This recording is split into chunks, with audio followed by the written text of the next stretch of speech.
अरे हुई घोड़ा सवार चले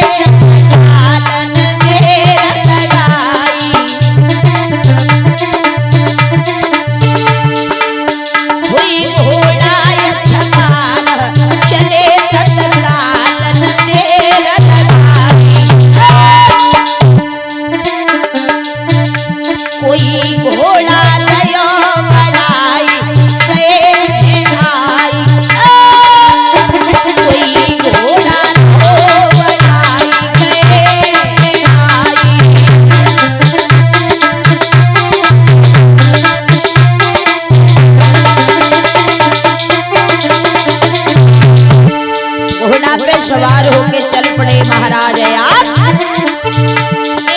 सुमिर श्री गणेश शारदा से समय मनायो, कोई माता पिता को सुमिर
उसी कुआं के पास में महाराज अयात घोड़े पे सवार होके पहुंच गए। अरे भैया जैसे ही घोड़े की खटखट की आवाज सुनी देवयानी कुआं से चिल्लाने लगी, भैया भैया घोड़े वाले बटोही, भैया घोड़े वाले बटोही जरा रुक जाओ। और बोली घोड़े वाले बटोही निकल गई हो, मैं तो तेरी रही हूँ। घोड़े वाले बटोही निकल गई हो, मैं तो तेरी रही हूँ।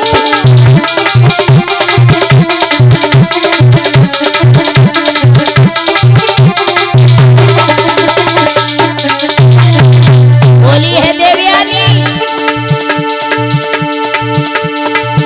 अरे अमन तो दुखिया कुआं में पड़ी है, और सबरी सखियां घर को गई है।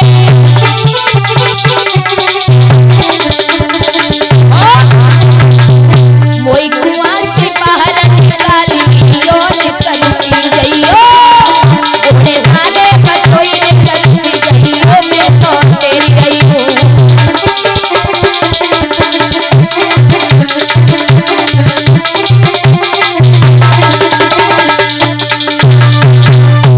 अयात पहुंच गए उसी कुआं के पास। देवयानी ने आवाज लगाई, भैया घोड़े वाले बटोही, अरे जरा इधर आओ, मैं कुआं में पड़ी हूँ, निकाल लो। जैसे ही अयात ने आवाज सुनी, इधर उधर देखा, कोई नजर नहीं आया। फिर आगे बढ़े, फिर आवाज लगाई देवयानी ने, भैया अरे भैया जरा रुक जाओ, मुझे कुआं से बाहर निकालो। आवाज के सहारे अयात उसी कुआं के पास पहुंच गए। जाकर के देवयानी को कुआं से एकदम बाहर निकाला और कहा जाओ अपने घर। कुआं में कैसे गिर गई? तो देवयानी बोली, महाराज जाओ। मैं कहाँ जाऊं, मैं कहाँ जाऊं, मेरा तो कहीं घर भी नहीं है, कहीं ठिकाना भी नहीं है। अयात कहने लगे, देखो जहां मर्जी हो वहां जाओ, मैं शिकार खेलने के लिए जा रहा हूँ, मैं जा रहा हूँ, मुझे समय नहीं है। जैसे ही अयात चले, देवयानी ने कहा, महाराज तुम जा रहे हो, ऐसे नहीं जाने दूंगी। तुरंत हाथ पकड़ लिया, बोली महाराज जरा ठहर जाओ। ठहर जाओ? क्यों ठहर जाओ? तो देवयानी अयात से बोली, महाराज सुनो, इतनी जल्दी मत जाओ ना, बहुत जल्दी पड़ी है तुम्हें जाने की, मेरी बात तो सुनो। क्या बोली?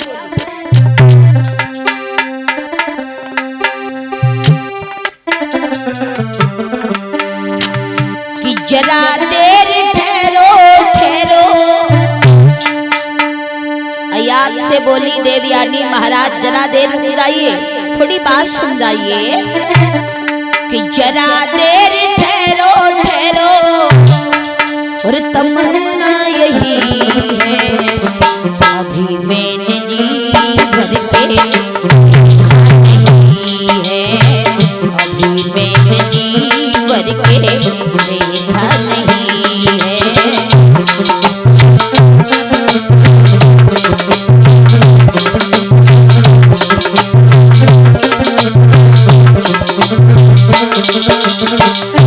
महाराज जरा देर रुक जाइए ना।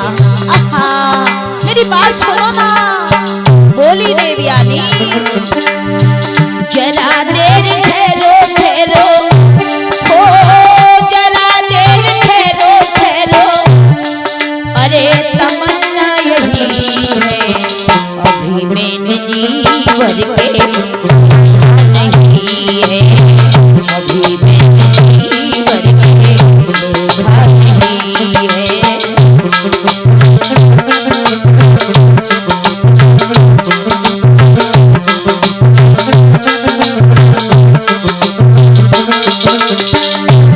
और बोली देवयानी महाराज अयात बोले जो बोलना जल्दी जल्दी बोलो, हमें जाना है, समय नहीं है। तो कहा सुनो, तुम तो बसे हो दिल में हमारे हमारे,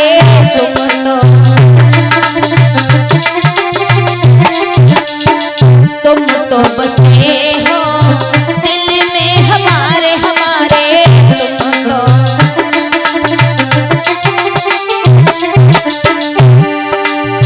बिनी देखे अब चैन नहीं है, अभी मैंने जी भर के देखा नहीं है, अभी मैंने जी भर के देखा नहीं है।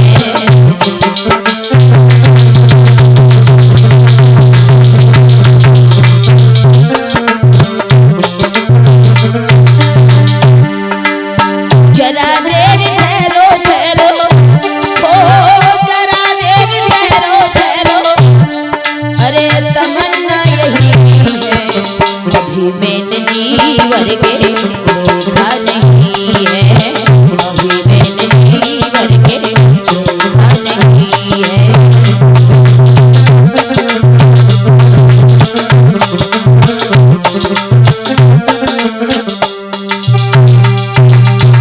महाराज मैंने अभी आपको जी भर के नहीं देख पाया। अयात कहने लगे कैसी बातें कर रही हो तुम, अरे घर जाओ।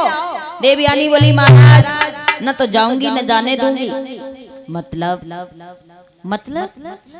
ये है आपने मेरा हाथ पकड़ के इस कुआं से निकाला है ना, ये हाथ तुमने पकड़ा है, अब तुम्हारे सिवा इस हाथ को कोई दूसरा मर्द नहीं पकड़ सकता। मतलब ये है महाराज। देवयानी बोली सुनो,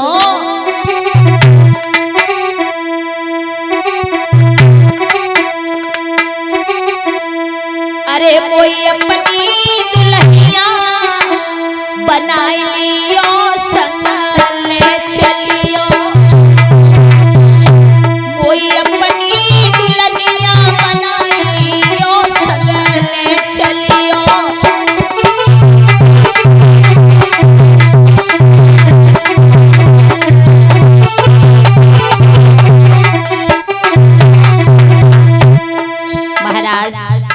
अयात कहने लगे क्या कह रही हो तुम, तुम्हें शर्म नहीं आती ऐसी बातें करते हुए?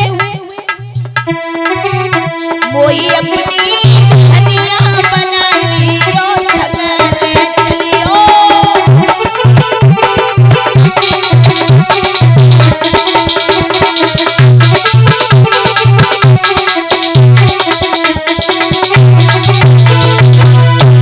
और बोली है रात दिन प्यारी सेवा करूंगी,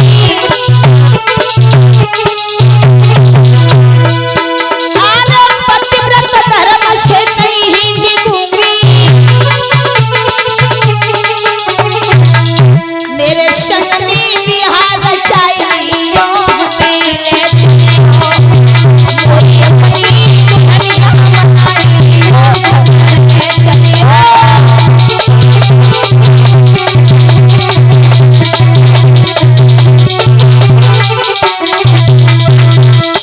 मेरे भैया देवयानी ने कहा महाराज हमारे संग ब्याह कर ले। आयात कहने लगेगा खोपड़ी खराब है तुम्हारी, का नशा फसा करके आई हम एक यादव बंसी, तुम एक ब्राह्मण की लड़की, तुम्हारा विवाह हमारे साथ कैसे हो सकता है? जवाब दिया क्यों नहीं हो सकता, मैं करूंगी। जवाब दिया तुम करोगी, तुम्हारे करने से क्या होता है, अपने माँ बाप को तो पूछ लो। देवयानी बोली महाराज हमारे पिता की चिंता नहीं करो, मैं अपने पिता से जैसे कहूंगी मेरे पिता मेरी खुशी के लिए वो करने के लिए तैयार हो जाएंगे। तुम हमारे साथ में शादी कर लो, क्योंकि ये कलाई तुमने पकड़ी है। माताओं ये कथा हमारे आपके योग है, ध्यान से सुनना। देवयानी ने कहा ये कलाई तुमने पकड़ी है, तो स्त्री का पतिव्रत धर्म क्या होता है? एक स्त्री का इतना धर्म होता है कि अपना हाथ अपना शरीर किसी परपति के साथ नहीं छुआती। ये हाथ केवल पत्नी का पति पकड़ सकता है, कोई और मर्द नहीं पकड़ सकता।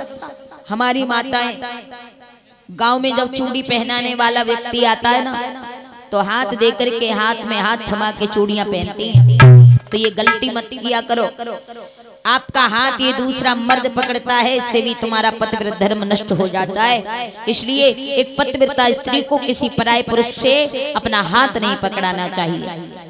देवयानी ने कहा मैंने तुम्हें अपने दिल से पति मान लिया। पहले की हमारी ऐसी माताएं हुआ करती थी जिसे एक बार अपने दिल से पति मान लेती थी, सारा जीवन उन्हीं के साथ रह करके व्यतीत करती थी। चाहे वो पति लूला हो, लंगड़ा हो, बहरा हो, अंधा हो, गरीब हो, अमीर, जैसा भी हो, लेकिन पति को परमेश्वर मानती थी।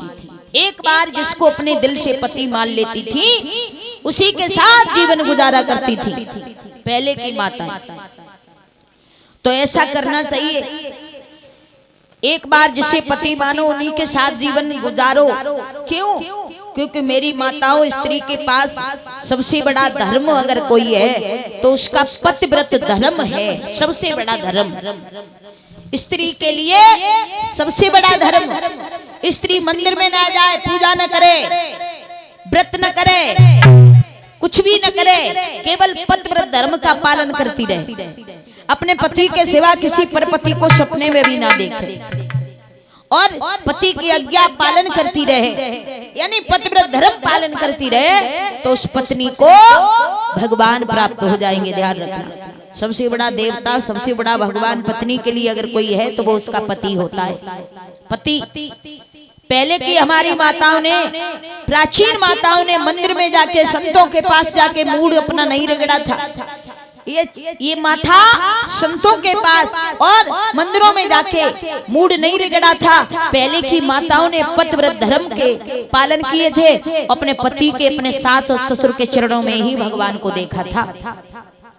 ध्यान रखना, तो सबसे बड़ा धर्म पत्नी के लिए होता है। देखिए वेश्याएं जो होती हैं